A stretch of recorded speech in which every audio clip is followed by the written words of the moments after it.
Hello everyone, Lore Master of Sotek here, back with a video because I wanted to talk about this week, which is going to be very exciting because it's Warhammer Fest. And when I say Warhammer Fest, I do mean in the tabletop sense. Just to be clear, this is not a Total War related event, this is a tabletop related event. But nonetheless, I think there's plenty to talk about. And I have actually watched a fair number of videos kind of predicting what's going to be coming out, or not coming out necessarily, but being revealed this week, and thought to myself, you know what, I should also join in on that fun, because I really enjoy watching that kind of content, so it stands to reason that maybe some of you enjoy watching that kind of content. So here is just a brief video where I'm going to kind of talk about what I hope to see, what I expect to see, and all of that other nonsense. So for those unaware, Warhammer Fest, of course, just like last year, is going to be an online event as opposed to a large in-person event. Personally, I actually prefer these kinds of massive reveal sessions as online events because everybody gets it at the same time and it's fun to just be able to share in the experience with everyone, as opposed to them, you know, being something you have to like pay a bunch of money to get a ticket and fly somewhere and get a hotel room and yeah. Anyway, so it's going to last from Monday to Saturday, starting tomorrow on May the 3rd, and every day is basically going to be full of reveals for various settings and games and stuff. So tomorrow is probably going to be the most interesting and exciting day for me personally. It is Warhammer Age of Sigmar Day. So for this one, I think they've already tipped their hat pretty significantly on what we're going to see tomorrow, which I think the main drive is going to, of course, be finally revealing the last few bits of Broken Realms Kragnos, which we have had it confirmed that Kragnos is the final entry in the Broken Realms saga. All 3 books so far have been absolutely amazing. I have deeply enjoyed the lore, and many of the twists and turns have had me audibly gasping when I've been reading them. Honestly, it's been one of those things. It's really been the first time, I feel, that being a Warhammer Fantasy fan in Age of Sigmar rewards you so much more than just being a normal Age of Sigmar fan, so to speak. Though I imagine the crossover between people who like AOS and people who like fantasy is pretty massive. But every single book has just vastly outdone the one before it. I thought Broken Realms Morathi was one of the best things that had ever been published in Age of Sigmar, and frankly was a better campaign supplement than anything fantasy ever had, at least during the times that I played it. And it is the worst of the Broken Realm books because Teclis completely outdid it and was also super amazing, and then Be'lakor made Teclis look like a joke. So I'm very excited to see how Kragnos is going to finish everything off. It is going to be pretty interesting because, of course, of the 4 Broken Realm books, Kragnos is the only character we don't know. It feels very much to me that he is a Beast of Chaos player, based on the fact that, I'll put up an image somewhere around here, but we've seen an image of Kragnos' face, which is actually the first time we saw his face, and to me, he 1000% looks like a Beast of Chaos. I originally thought that he was a Kurnothi, but then you take one look at his face where it's very wolf-like, and he's got all those nasty sharp teeth, and he just looks enraged to just exist, and I'm pretty sure this guy's a baddie.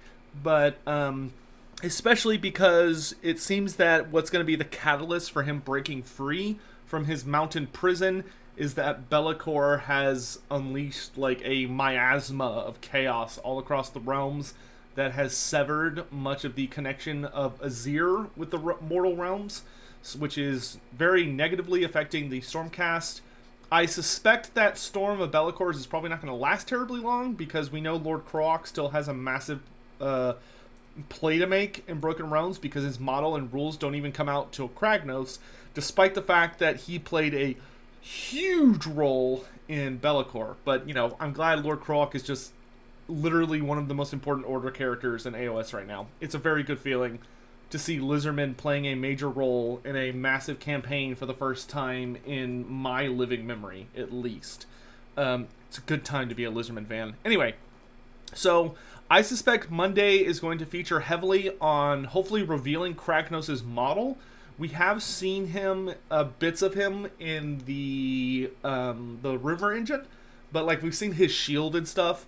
But I suspect that tomorrow they're going to reveal Kragnos' model and hopefully finally give us some information on who he is and what the deal is, where he was imprisoned, why he was imprisoned, and stuff like that. I don't think he's going to come with a Beasts of Chaos army book because they've already gotten their 2nd edition book, but maybe this will mean that Beasts of Chaos are early on the docket for 3rd edition. The other thing that we know for a fact they're going to be revealing, because they kind of spoiled it with this month's White Dwarf, is that they're going to be revealing the remainder of the Soulblight Gravelord army range, which are, of course, the new Age of Sigmar vampire counts. I will put up an image around here that shows the White Dwarf article, and actually if you look at the back, the thing that has a lot of people excited, myself included, is there is a very big vampire. Like, if you look in the back, it's really hard to see because it's mostly, like, it's so small of an image that if you try and zoom in, it just gets super pixely, and it's difficult to make out any details, but it appears to just be a vampire that towers over the rest of the models on the board. So I don't think it's a Mortarch, because I feel like it'd be really weird for a Mortarch to come out right now, particularly since Nagash has been destroyed and it's going to be a while before he reforms his body. And Archon the Black is also MIA. So I'm suspecting that this character, if it's not like a generic model, which would be kind of surprising, but if it's a special character, I suspect it's probably going to be someone who was either imprisoned or locked away by Nagash. And since his influence has been vastly reduced, and there's now a civil war going on in the Realm of Death between Mannfred and Neferata, I suspect that he is going to be someone that breaks out. Maybe he's aligned with one of them, he or she, who knows. And I suspect it's going to be someone Nagash does not like, but it's probably, if I had to guess, I imagine it's probably aligned with Mannfred over Neferata, but we'll have to see.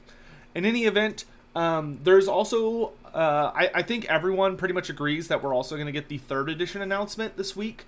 We know that Kragnos is the last book in Broken Realms, and everyone and their mother who knows anybody that is even remotely related to Games Workshop, it is not a well-guarded secret that Age of Sigmar 3rd edition is planned for this summer. So I imagine they're probably going to be announcing it. I think it's scheduled for like June or July. So it's probably going to be announced either, now here's the real question though, is it going to be announced on Monday with all the Age of Sigmar stuff, or is it going to be announced on Saturday, which is it's a mystery? Because obviously a new edition for one of the headliner games for Games Workshop is a huge deal. Like, that is a very, very massive deal. So it could be that they're going to save it as like the big finale, but we'll know that on tomorrow. If they don't talk about 3rd edition tomorrow, then Saturday is without a doubt 3rd edition. But seeing as it's not a well-kept secret, I would imagine they announce it tomorrow. But, we'll see what happens. Personally, I hope they announce it tomorrow because I'd prefer to have other announcements on Saturday. Then both Tuesday and Friday are dedicated to 40K. Now, normally this is where I might break into a rant about how 40K is the most beloved child, but honestly that hasn't been the case lately. AOS has been just kind of chugging along, curb stomping release after release after release, and just being completely the vastly superior tabletop game, in my opinion, lately.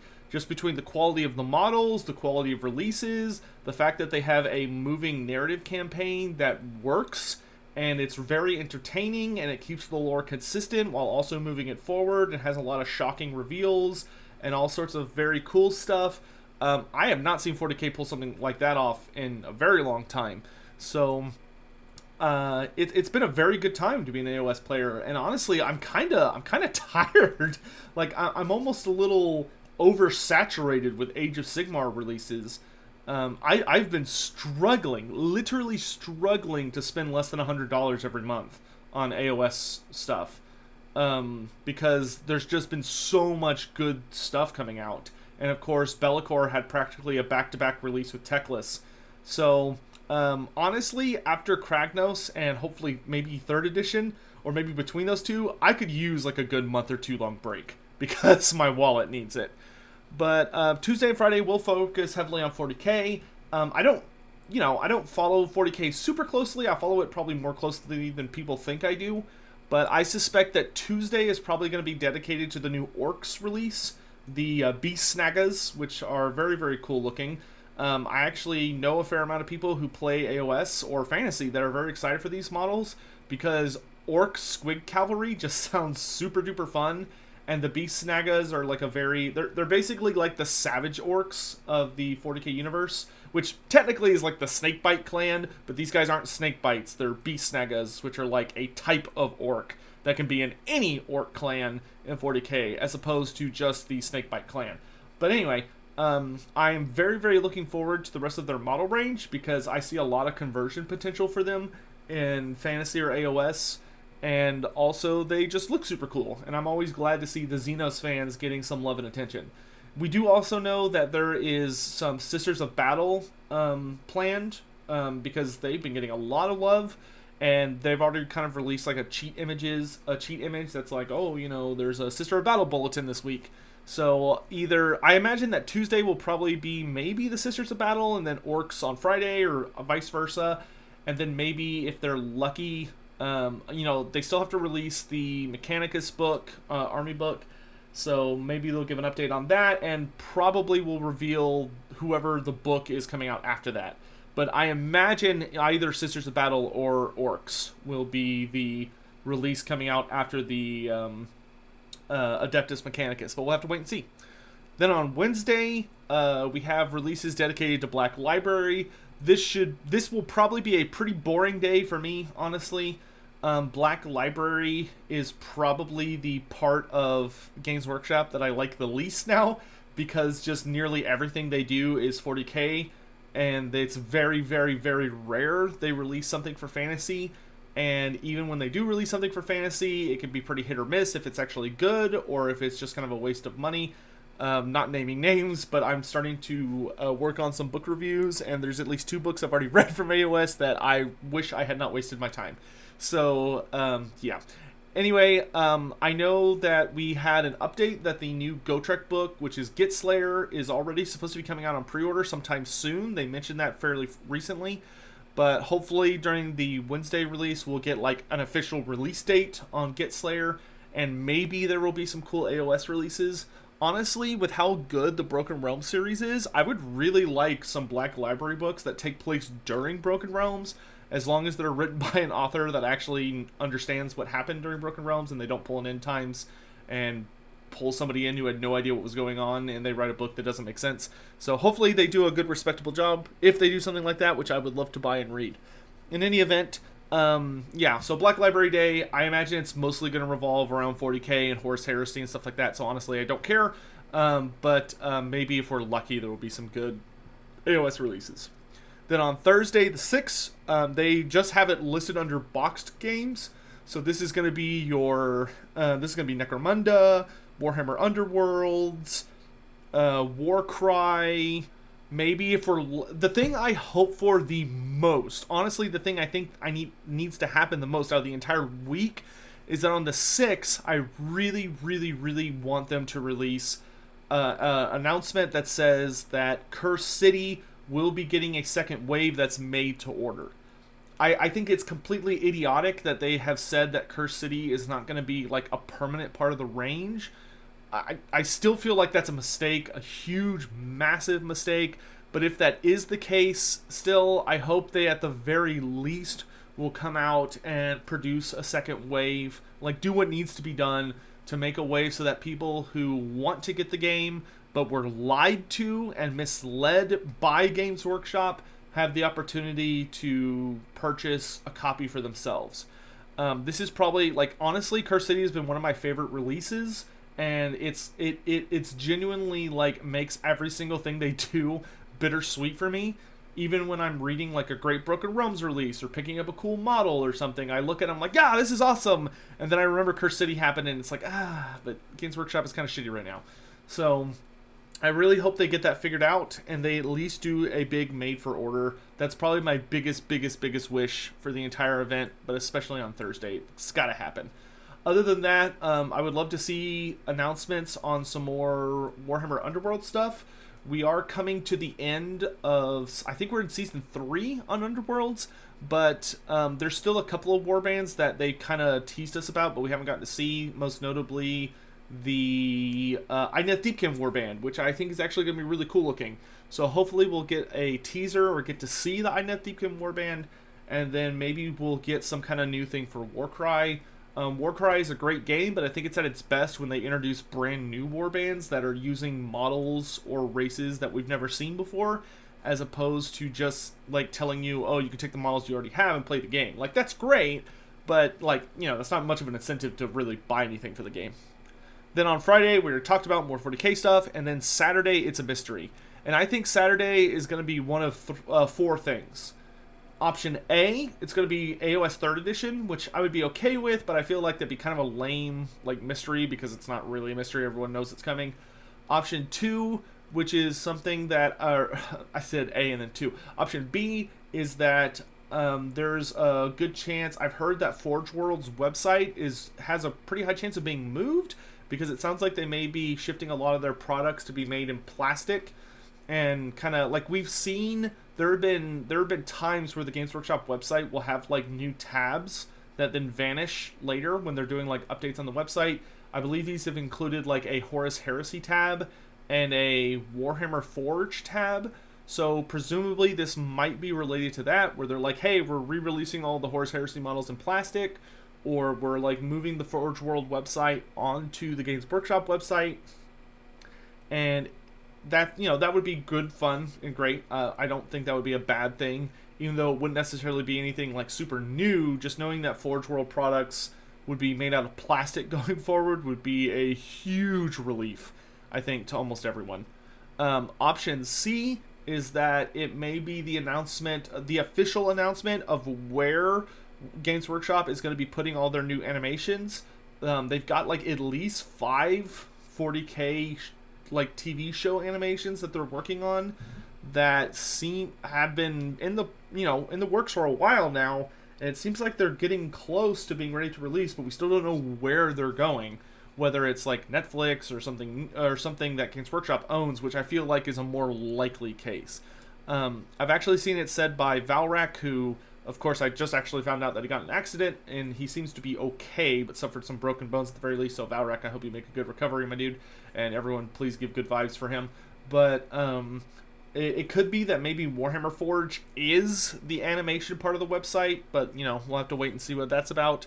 And option D, which is the one I'm most desperately hoping for, is that option D is that on Saturday they will have a massive announcement for Warhammer The Old World. It doesn't have to be a release date, but just show us a model. Like, just a single model even would have me more than happy. Because probably my biggest fear with Warhammer The Old World is that we have no idea still what the model system is. We don't know what scale they're on. We don't know if they're going to be made out of plastic or resin. We don't know like how focused it's going to be on the universe. But just having a nice big update on Warhammer The Old World, which we have not heard anything substantial about in a very long time, that would probably be the most exciting piece of news to me. I think if they came out and showed off like a Kislevite model or a Bretonnian model, that would probably be like the number one, or a Tomb King model. Either one of those 3 would probably be like the biggest hype material possible. But yeah, hope that that's all of my thoughts and predictions. I hope this was interesting. I'd love to hear what y'all think's going to happen on any of these days, or what you want to happen on any of these days. And that's going to be it for me right now. If you'll excuse me, I'm going to go record some more Chaos Dwarf Q&A, because I have officially started recording. No more is it in the future I'm going to be starting. It is, we are in it now. So I hope you're all looking forward to when those begin to be released. In any event, thank you all so much for watching, and I'll catch you next time.